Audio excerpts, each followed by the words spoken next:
flu is on the move. The virus has arrived in yet another province.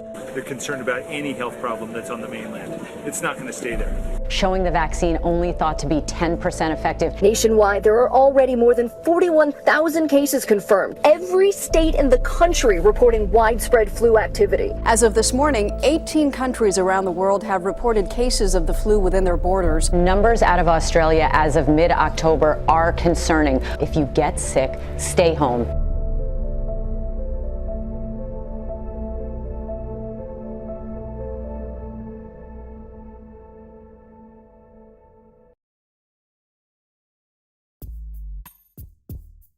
The Long Shadow of the Ancient Greek World by Professor Ian Worthington.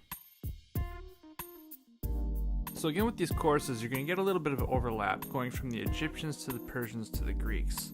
Keep in mind that first course about the Egyptians spanned all of this time.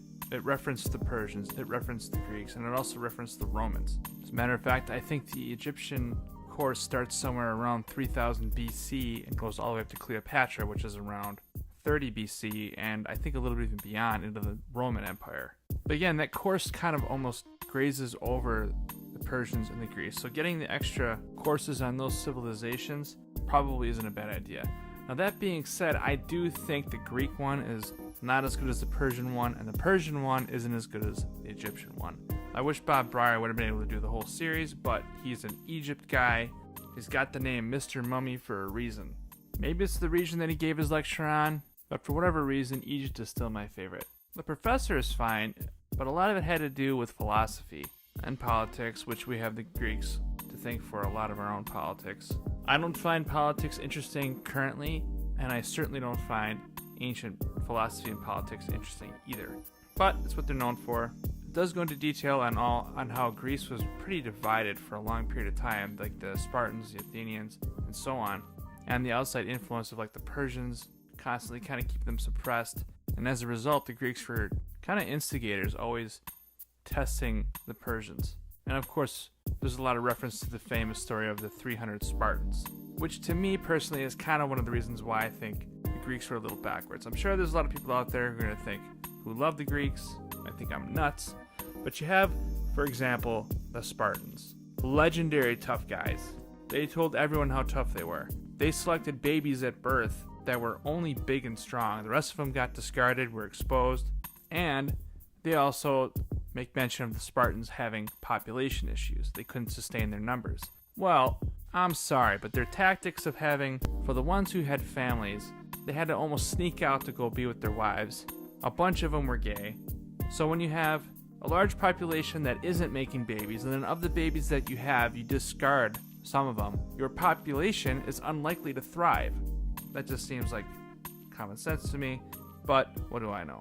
So then you have King Leonidas standing against the Persians with his 300 men, and they have this big heroic battle, which has been depicted in famous movies. What the movies fail to mention is that later on, the Persians and the Spartans end up becoming allies anyways. Just the whole thing seems kind of goofy.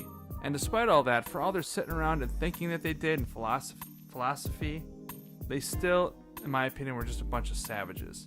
And of course, there is mention of Philip and his son Alexander the Great, which were my personal favorite points of the course, but kind of a small section of it was really dedicated to Alexander the Great. You get kind of the sense of what he did, but not as exhaustive as I would like, so I did end up getting a biography on Alexander the Great, just because I don't think this course really goes into depth. Of course, he didn't have a whole lot of time compared to, say, like the Egypt, but either way, I got another book on Alexander the Great, which I'll be doing next prior to moving into the Romans. But really, it almost sounds like, compared to Egypt, Greece was kind of almost a flash in the pan. They finally got kind of united. Alexander the Great got them under one roof, and then he ends up dying, and his empire gets split up after that. So they really didn't seem like they had as much of a heyday as the Persians or the Greeks. As a matter of fact, I think only 350 years is basically the span of the Greek Empire. All the rest of the time before that would be the Persians, but then there's still Egypt spanning all that history. Still a world power. Yeah, by the time the Greeks came along, they were a lot weaker and being kind of passed from the Persians to the Greeks, and then Obviously, the Romans then eventually take them over, moving forward. But it's just interesting to me on how all those civilizations kind of were covered a little bit with the Egyptian course. But really, I guess for me, it was a little bit shocking hearing how brutal the Greeks were. Now, we know they were kind of in a violent period of history, but I just can't think of why they're celebrated as being so refined after listening to this course. And as far as Alexander the Great goes, he almost seems like he's a product of he basically picked up where his father had left off, moving forward with his military conquests. But like I said, it felt a little rushed, so I got another book on Alexander the Great, which I will complete before getting to my next great courses I got on the history of ancient Rome. So like I said, if you're going to skip a course, I really do think this would be the one. Maybe get books on, say, Alexander the Great or Philip of Macedonia, but a lot of this is covered in the Egypt history. Unless, of course, you like philosophy and hearing about the Spartans, how super tough they were.